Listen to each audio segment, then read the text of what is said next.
सदाशिवसमारम्भां शंकराचार्यमध्यमाम् अस्मत्ताचार्यपर्यन्तां वन्दे गुरुपरम्पराम् எங்குருநாதர் காமாட்சிதாச சுவாமிகளின் திருப்பாத கமலம் சரணம் தேவாலய குருவேற்றுமை குருவாழ்க குருவேற்றுமை. அதாவது விசேஷமான இந்த ஆஷாட நவராத்திரி, அதுவும் ஆஷாட நவராத்திரியில ஆஷாட பஞ்சமி, அதை தொடர்ந்து இந்த நாட்கள்ல நடக்கக்கூடிய அத்தனை பூஜைகளுமே ரொம்ப விசேஷமா அம்பாள் ஏற்புடையதா இருக்கும். அதுலயும் நம்ம தான் நினைச்சுக்கலாம், எத்தனையோ கோவில்களுக்கு நம்ம போனோம் அப்படின்னா கூட வாராகி கோவிலோ சிவனோட ஆலயங்களோ போறதுன்றது சாமானிய மக்களால நிச்சயமா முடியாது. அவங்கவுங்களோட கர்ம வினையில தீக்கணும்னு நினைக்கக்கூடியவங்களுக்கு மட்டும்தான் ஆலயங்களுக்கு போறதா பழக்கம் உண்டு. இந்த ஆலயம் கிட்டத்தட்ட 14 ஆண்டு காலமா இங்கேயே இயங்கிட்டு இருக்கு. இங்க எங்கேயுமே ஒரு சின்ன ஒரு விலாசமா போர் கூட எங்கேயுமே பார்க்க முடியாது. காரணம் என்னன்னா, ஒரே விஷயம், குருநாதர் சொன்ன விஷயம்தான். யார் ஒரு அமைச்சர் இருக்காருன்னா அமைச்சர் தான் யாரை பார்க்கணும் தீர்மானிக்கணும்ன்ற மாதிரி இந்த கோவில் இந்த வேலூர்ல இத்தனை வருஷங்கள் இருந்தா கூட இங்க யார் வரணும்ன்றது உள்ள இருக்கக்கூடிய அந்த மகாராணி அவதான் முடிவு பண்ணணும்.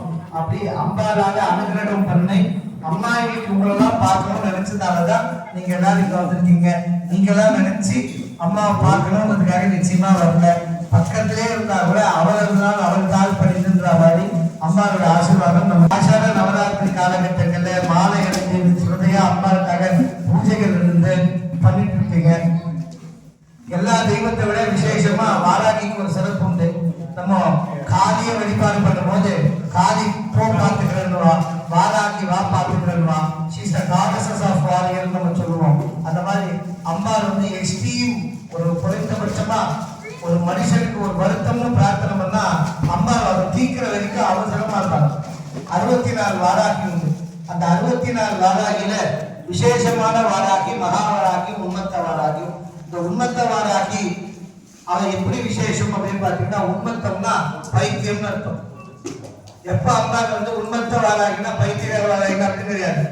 அவன் அந்த எக்ஸ்ட்ரீம் பைத்தியமாக நிலைமைக்கு எப்போனா தன்னை வழிபாடு பண்ணக்கூடிய பக்தர்களுக்கு குழந்தைகளுக்கு ஏதாவது ஒரு இன்னல் ஏற்படும் ஒரு பட்சத்துல அந்த பிரச்சனையை தீர்க்கிற வரைக்கும் அவளுக்கு நிம்மதி போயிடுமா. பிரச்சனை வந்தா நமக்கு நிம்மதி போயிடும். ஆனா அது எடுத்துட்டு போய் அம்மா தாயே வாராகின்ற போது அது அம்மா கிட்ட போனதுக்கு அப்புறமா அதை தீர்க்கிற வரைக்கும் அம்மாவுக்கு போறாரு. அதே மாதிரி நீங்க எல்லாருமே தெரிஞ்சோ தெரியாமலையோ வாராகி பூஜையில ஆரம்பிச்சிட்டீங்க. இதனால என்ன பலன்? வாராகி கும்பிடுறதால என்ன பலன்? நாளைக்கு கோடீஸ்வரி ஆயிட்டீங்களா? கோடீஸ்வரன் ஆயிட்டீங்களா? வாராகி அப்படின்னா கர்மாவை அழிக்கக்கூடியவள். வாராகி அப்படின்னா வாழ்வை அழிக்கக்கூடியவள். வாராகி அப்படின்னா மலத்தை அழிக்கக்கூடியவள். வாராகி அப்படின்னா வெற்றியை அனுகிரகம் பண்ணக்கூடியவள். வாராகின்றவ ஒவ்வொரு மனிதனோட வாழ்க்கையிலையும் உணர வேண்டிய தெய்வமே தவிர அந்த அம்பால ஒரு நாளும் நம்ம உணராம வெறும் பூஜைகளால அணுகவே முடியாது. நீங்களாம் நினைச்சு வாராகியை நினைச்சதால நிச்சயமா கிடையாது. வாராகி உபாசகர் ஒவ்வொருத்தருமே தான் வாழ்க்கையில ஏதோ ஒரு உணர்வுல வாராகியை உணர்ந்தா மட்டும்தான் இந்த பூஜை பண்ண முடியும். ஒவ்வொருத்தரும் தனிப்பட்ட அனுபவம் இருக்கும். நீங்க வாராகி பூஜை பண்றீங்க, நீங்க வாராகி பூஜை பண்றீங்கன்னா உங்க வாழ்க்கையில ஒரு அதிசயம் நடந்திருக்கும். அப்படி நடந்தா மட்டும்தான் நீங்க வாராகி பூஜையில இருக்க முடியும். எத்தனையோ தெய்வங்கள் இருந்தால் கூட அத்தனை அதிசயங்களையும் ஆற்றல்களையும் உள்ளடக்கக்கூடிய ஒரே தெய்வம் வாராகி. அதனால அவருக்கு அதிசய காரிய சித்திதாயி நமகன். பொழுது இப்படி போடுறதுக்குள்ள மாற்ற முடியும் ஒருத்தர் வாழ்க்கைனா வாராகி தான். இந்த வாராகி உபாசனை பண்றதால நம்ம எது பண்ணிட்டாலும் சரின்னு கிடையாது. மற்ற தெய்வங்கள் பண்றதுலையும் வாராகி பூஜை பண்றதுலையும் ஒரு விஷயம் இருக்கு. மற்ற தெய்வம் காளியெல்லாம் வச்சுட்டு நிறைய ஆதிச்சார விஷயங்கள்லாம் நிறைய பண்றாங்க. அவளை கூட காளி மன்னிச்சிருவா. ஆனா இந்த வாராகி என்ன பண்ணுவான்னா, தன்னை பூஜை செய்யறவன் தவறு செய்தாலும் அவன் உலக்கையில உத உண்டு. தன்னை பூஜை செய்யறவன் தவறு செய்தால் நிச்சயமா முதல் ஒரு குழந்தை மண்ணு தின்னது, மண்ணு தின்ற குழந்தை தாய் பார்த்துட்டு என்ன சொல்லுவா? என்னமா சொல்லுவா? கொஞ்சம் அடிப்பாளா? ஏன் அடிக்கிறது? இன்னும் 2 பேர் தான் பதில் சொன்னாங்க, மற்றவங்களே கேட்கலையா? அம்மா குழந்தைய ஏன் அடிக்கிறா? மண்ணு தின்ற குழந்தைய ஏன் அடிக்கிறா? ஏன்னா அந்த மண்ணு வயிற்றுக்கு போச்சுன்னா ஒவ்வாமை ஆயிடும், அந்த குழந்தைக்கு சிரமம் ஆயிடும். அப்போ ஆபத்து காலங்கள்ல ஆதரிக்கிறதுக்கு, உண்மையான ஒரு நிலை நம்ம உணர்றதுக்கு வாராகிய தவிர வழி இல்லை. ஏன் இவ்வளவு நாள் இத்தனை ஆண்டு காலம் வாராகியை பத்தி யாருக்கும் தெரியல அப்படின்னா, ஒவ்வொரு யுகங்களுக்கு ஒரு தேவை. எல்லாருக்குமே வாராகி தேவைப்படல இந்த 3 யுகத்துல. ஏன் இந்த 3 யுகத்துல வாராகி தேவைப்படாததுக்கு காரணம் என்ன? புரியுது இல்ல? இல்ல, வாராகி ஏன் தேவைப்படல? யாருக்கும் ஏமாத்த தெரியல. 3 யுகத்துல வாழ்ந்த மனுஷங்களுக்கு துரோகம் பண்ண தெரியல. 3 யுகத்துல வாழ்ந்தவங்களுக்கு தப்பு பண்ண தெரியல. கூட இருந்தவங்க இதுக்கு என்ன ஒரு குங்கும பிரசாத பஞ்சமி கொடுத்துட்டே இருக்க. அண்ணன்கார தம்பிக்காரனை பத்தி கேட்கிறான், சாமி என் தம்பி மட்டும் நல்லா இருக்கலாம் சாமின்றான். இதுக்கு நான் என்ன பத்தி சொல்றது சொல்லுங்க? கூட பிறந்தவங்க நல்லா இருக்கிறதையே ஏற்றுக்காத ஒரு உலகம் இந்த கலியுகம். இப்ப கலியுகத்தை பொறுத்த வரைக்கும் எந்த தெய்வங்கள் உடனடியா சடப்போது ஆசீர்வாதம் பண்ண முடியும்னா, உக்கிரமான தெய்வங்கள் வாராகி, பிரத்யங்கரா, சூரியனி துர்கா, அஷ்டாங்க சமுஜ மகாலட்சுமி, சண்டி. ஏன் மக்கள் போறாங்கன்னா, அரசன் என்று கொள்வான், தெய்வம் என்று கொள்வோம் நம்ம சொன்னாலும் கூட, அம்மா உள்ள ஆர்த்திக் வரலையா? உள்ள இருக்காங்களா? உள்ள நீங்க போங்க. உள்ள ஆர்த்திக் போவரேஜா, அரசன் என்று கொள்வான், தெய்வம் என்று கொள்வான். இன்னைக்கு நிக்கிற அளவுக்கு யாருக்கும் பொறுமை இல்லை. 8 வயசு குழந்தைக்கு கார்டியோ கரெஸ்ட்ன்றான். நல்ல உணவு கிடையாது, எதுவுமே கிடையாது.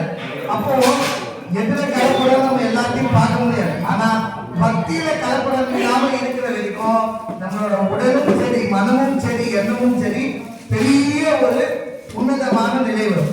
பூஜை பண்றவங்க முகம் பார்த்தாலே ஒரு நல்ல தேஜஸ் தெரியும். அந்த தேஜஸ்னா கலரா இருக்கிறதோ, ஒரு பெரிய ஆடம்பரமா இருக்கிறதோ, இல்ல வசதி வாய்ப்போ இருக்கிறதோ, இதெல்லாம் 2ஆம் பட்சம். ஒரு ஒரு ஒரு சந்தோஷம், ஒரு மன அமைதி. அந்த மன அமைதி எப்படி கிடைக்குன்னு நமக்கு தெரியாது. அதை கொடுக்கக்கூடியவங்க அம்மா.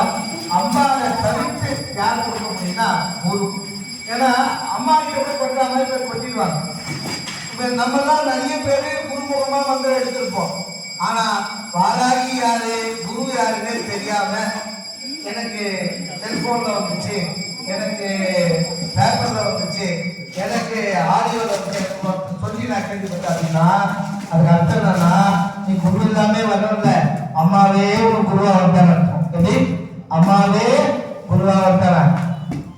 நம்ம பிரதிஷ்டையில ரிஷி பிரதிஷ்டைன்னு உண்டு, சித்தர்கள் பிரதிஷ்டைன்னு உண்டு, அஷ்டபந்தன மகாகும்பாபிஷேகம்னு உண்டு. அதுல தெய்வமே தெய்வத்துக்காக பிரதிஷ்டை பண்ணா அது பேர் சுயம்பு. தெய்வமே ஒரு குறிப்பிட்ட இடத்துல தன்னை தானா அந்த சக்தியை வெளியேறா அது பேர் சுயம்பு. அந்த மாதிரி உங்களுக்கெல்லாம் பிரமுகமா கிடைச்சா நீங்கெல்லாம் செதுக்கப்பட்ட சிலைகள்.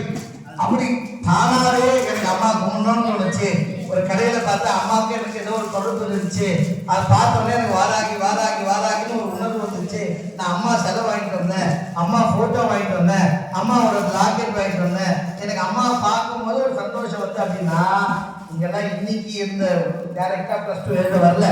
உன ஜென்மத்தையே 10வது பண்ணவங்கெல்லாம் பாஸ் பண்ணிட்டு 14வது படிக்காம பாதியில முடிவீங்க. இப்ப அதெல்லாம் பூர்த்தி பண்றதுக்காக அம்மா உங்களுக்கு இன்னொரு ஒரு வாய்ப்பா இந்த ஜென்மம் கொடுத்துருக்கா.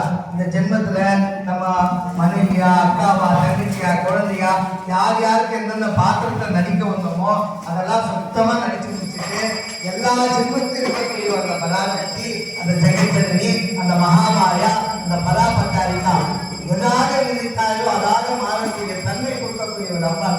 அந்த அம்பாள், அம்மா நீ சிவன் பார்த்தா நீ சிவன், நீ நாராயணன் பார்த்தா நாராயணன், நீ அக்னின்னு பார்த்தா அக்னி, பராசக்தியா பார்த்தா அம்பாள் பராசக்தி. அந்த மாதிரி ஆற்றல் வல்லக்கூடிய ஒரு அன்னை வாராகி. இப்பேற்பட்ட தெய்வத்தை நம்ம அருகாமையில நின்று படிக்கிறோம், அம்மாவோட பேர் சொல்றோம், அம்மாவோட ஆசீர்வாதம் பண்றோம்னா நம்ம எல்லாம் பிளஸ்ட் சைல்ட் ஆஃப் வாராகி. ரொம்ப சந்தோஷமா, கௌரவமா, பெருமையா, ஆனந்தத்தோட சொல்லலாம், நான் வாராகி பூஜை பண்றேன். ஏன்னா நீங்க பொய் சொல்லணும்னு நினைச்சாலும் முடியாது, தப்பு பண்ணணும்னு நினைச்சாலும் முடியாது. மில்பி ஆபீஸ்க்கு கிட்ட வளரக்கூடிய குழந்தை மாதிரி அம்மா பார்த்து அம்மாவோட அம்மா நான் சொன்ன நீ ஆசீர்வாதம் பண்ணிட்டேன், நான் சொல்லி கோயிலுக்கு கூட்ட